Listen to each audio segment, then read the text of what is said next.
એક કામ એક સાથે 12 દિવસમાં કરે છે એટલે R + M ભેગા થઈને કામ કેટલા દિવસમાં કરે છે? 12 દિવસમાં. તમને લખતા આવડી ગયું.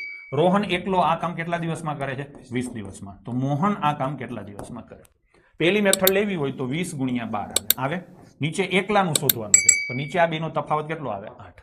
4 ઉડે તો 5, 4 ઉડે તો 2, 2 ઉડે તો 6. તો શું જવાબ આવે? 30. આ ફટાફટ પતી ગયું. થઈ ગયું. પણ દંતાણી આપણે આમ નહીં કરીએ, આપણે કાયદેસર ગણશું. 12 અને 20 નો લસા. ચલો 20 ના ડબલ કરો 40, 12 ના ઘડિયામાં 40 ના આવે. 20 ના 3 ગણા કરો 60, 80 ના 12 ના ઘડિયાળમાં 60 આવે. તો લસા આવ્યો તમારો 60. એટલે કેટલી ઈંટો લઈશું બાળકો આપણે? 60. તો ગુણ્યા 5 અને ગુણ્યા 3 ભેગા થઈને 8. નહીં ભેગા નથી કરવાના ગડબાવ. ચકલી ઉડે ફર, પોપટ ઉડે ફર, માછલી ઉડે ફર, ઈ નો ઉડે ગડબાવ. બરાબર છે.